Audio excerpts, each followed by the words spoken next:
You're watching E.T.N. Share and subscribe. So here we go. We're going to start off with I'm going to do a quick review of Stranger Things Season 3. I'm not going to go episode by episode. I'm just going to talk about the season overall. And, there's a rumor going around that this season is going to come to an end after next year. And you want to know something? I think that's a good idea. I will take a break for this dono.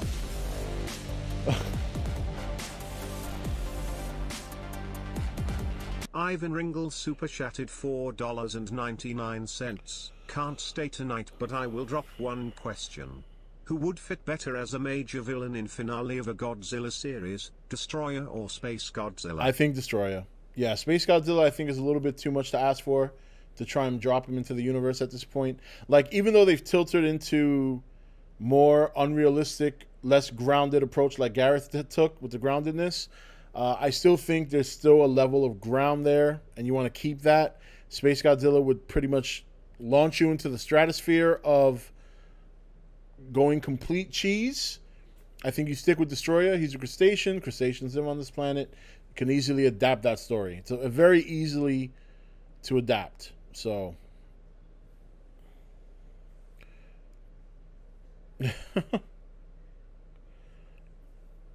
hey, what's going on, Dream Battles?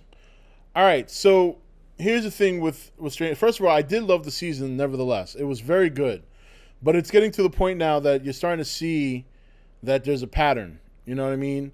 And when you do something like this for the first two seasons, cool. Once you get to the third season and the same thing's happening, only a different monster, you start to say, all right, the Russian angle was pretty cool. All right, they took a little swerve with that, but it wasn't enough of a turn to really make this season any different than the first two. You know what I mean? Now, what makes this show really good, in my opinion, are the actors and actresses. The kids are fantastic. Obviously, Millie Bobby Brown is very talented. Winona Ryder has been fantastic on the show. I like, and as I said, the kids are just great. But that doesn't take away from the fact that this is a very formulaic show now. While the monster in this season and the reason for its presence this season totally makes sense according to the story and the plot, we're still in the same kind of rotation. Big monster comes through. Kids, everything starts off good. Everybody's having fun. Everybody's enjoying the season, whether it be Halloween, Christmas, summertime, whatever the case may be. Then shit starts to get weird. People start to die or go missing. Then people start to figure shit out. All the kids and the adults are individually working on figuring out what the mystery is, and then eventually all come together for the big grand finale. Stop monster, and everything ends good, and then there's hints at something else going on. The same thing happened this season. You know what I mean? And that, after a while, you can only do that for so long before it becomes like, okay, can we see maybe the upside down? Is there any chance that we can take a season and focus on the upside down? Where, what other monsters are there? What's the rest of the world like? Is there a way they can do something in the upside down that prevents them from the monsters from ever coming into their world? So while I did enjoy the season, while I thought it was a lot of fun, I binge watched all 8 right in a row. And I love seeing these kids grow and their characters grow. And, characters like Hop are just so good to watch. And, there's just some things that are kind of out there. The other thing I want to say, and I'll keep spoilers to a minimum, because I know not everybody's seen it. What's going on, Frankie? They pushed the envelope with some of the believability. Now, I know what you're going to say. Well, it's a show about monsters. How much can you believe? It's not obvious. Obviously, it's not real. That's fine.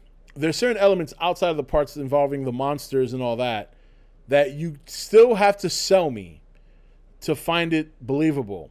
Case in point. Can someone explain to me how exactly an 11-year-old and 2 18-year-olds infiltrate a highly guarded base, actually succeed in most of what they want to do, and then manage to get out unscathed? I mean, that's really asking a lot, in my opinion, of audiences to kind of believe. You know what I mean? So stuff like that is what's kind of starting to make me say, okay, like I love this show, but it's getting a little bit ridiculous with some of the things they're doing. So yeah. But overall, I think the season was a lot of fun. Again, it's really the performance of the actors and actresses, both old and young, that really, really anchor the show. Because I think the story is getting very redundant. I think the believability of some instances are very ridiculous, especially in this season. And I think that you got to end it now. If you're not going to take a big turn, and shift the series to something a little bit more otherworldly, if it's just going to be the same thing, it's almost like when you're watching a TV show and they got the monster of the week, but with Stranger Things, it's the monster of the year. And after a while, it's not interesting anymore. So I'm hoping that if they do end it next year, end it on a bang. The other thing I want to criticize about the show that also bothers me is stakes. There's no stakes, you know? People who have died on the show are usually people we're not attached to. And if we're attached to them, it's very mild. Like you'll sit there and you'll be like, oh man, that sucks. But it really won't hit you. And I know what some people are going to say if you've seen the season regarding the last episode, but as you well know, based on how it ended, I think we all know what the solution is there. So I don't think there's any stakes in the show that makes it bad as well. Like last year when Bob died, that hurt a little bit, but it didn't hurt that much, right? Like you felt bad for him because he was sacrificing to try and help everybody. And you felt bad for Winona Ryder's character that he passed away because there was a connection there. And they played up to that this year, which was very good. But overall, it wasn't as impactful as it would have been if it was somebody else that we've been seeing for the last 3 years. So I think the show is still good. I think it's still very entertaining, but it's starting to kind of repeat itself. It's starting to lose its luster a little bit. So I think if they wrap it up next year, like the rumor's saying, I think that'll be a good idea before it really starts to kind of dip downhill. So that is my initial thoughts on Stranger Things. I think it's still very good. And if you haven't watched Stranger Things at all, I recommend you watch it. It's still a very, very good show. It's just that season 3, you're really starting to see the chinks in the armor, so to speak.